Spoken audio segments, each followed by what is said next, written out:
Welcome, Collective. Today we are going to talk about Facebook Finesse. Whether you love it or you hate it, you're addicted to Facebook, you're trying to stay off of Facebook, Facebook can be an incredible tool to find your audience, listen to your audience, build your audience, and to position yourself as a leader in your field. Before we dive into Facebook, I want to remind you that your best friend is simplicity. Don't try to master all social media platforms at once. I highly encourage you to pick one, two at the very most, but most highly I encourage you, just pick one social media platform to master, to learn everything you can about. And then once you've mastered that, you can always branch out to other social media channels. So for me, my social media channel is Facebook. If I see a training about Instagram, about Pinterest, I don't even open it, I don't even attend it, because I know I am going to focus on Facebook until I have this mastered, I've figured it out, I've built so much momentum and expertise, and only then will I start looking at these other avenues. Because when we spread ourselves thin, there's no movement. But if we can focus on one and just keep pushing forward with that one, we build momentum and movement.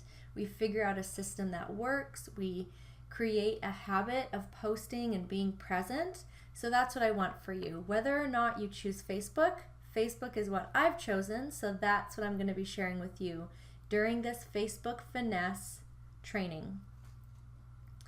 When you approach Facebook, you need to know that Facebook has its own agenda.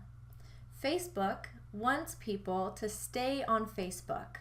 Facebook wants people to engage, to have conversations, to be at home on Facebook. Facebook does not mind that people are on Facebook 2, 3, 4 hours a day. And so when you approach Facebook to serve your audience and to get the most that you can out of it, you need to remember what Facebook wants. So this means that whenever you come to Facebook, you need to think about increasing engagement.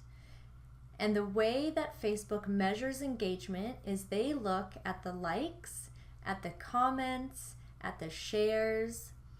And you can tell they measure these things because often when you get video reminders of how many people have liked your posts or how many people have commented, Facebook is tracking these things. It's not hard for them to pull the numbers and create a cute little video for you because they are tracking these things to know whose content gets priority, whose posts get seen, and the more engagement and conversation you create around your content, whether it's on your business page, your personal page, your group, the more Facebook will reward you for that engagement. So whenever you think of Facebook, I want neon flashing lights saying engagement, conversation in your head. That's your number one goal. You want to be a master of conversation on Facebook. The second thing to keep in mind when you are on Facebook is that it is not about you. When you show up on Facebook, think about your audience. And this includes your personal profile.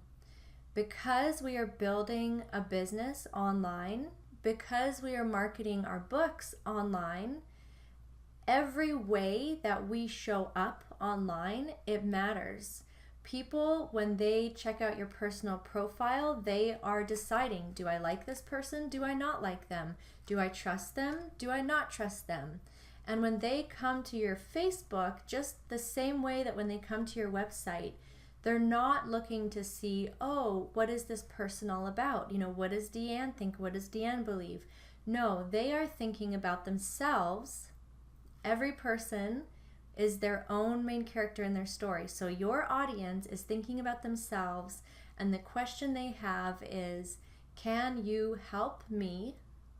And do I trust you to help me? And so if we are not clear on who we serve, what we do, then our social media presence will be fuzzy, our web presence will be fuzzy, and if people don't get that question answered, they're not going to engage or buy from you down the road. So that's why this is so important, to really think about your Facebook strategy and be intentional. So again, those 2 points. Number 1, engagement, conversation. Number 1, that's your goal. Number 2, it's all about your people.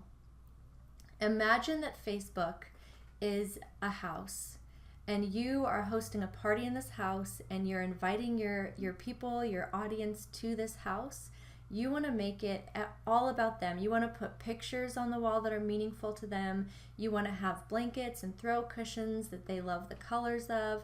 You want to have quotes in the bathroom that they're going to resonate with. So Facebook, think of it like a house, and you want to deck out your parts of Facebook, whether it's your page, your business, your group. You want it to be inviting and welcoming to your people and to feel like home. You want them to come across your Facebook content, your pages, your personal profile, and you want them to feel like they're coming home, like they belong, like you have content that is going to help them become the best version of themselves that they long to be. So let's go ahead and dive into each of these pieces of Facebook.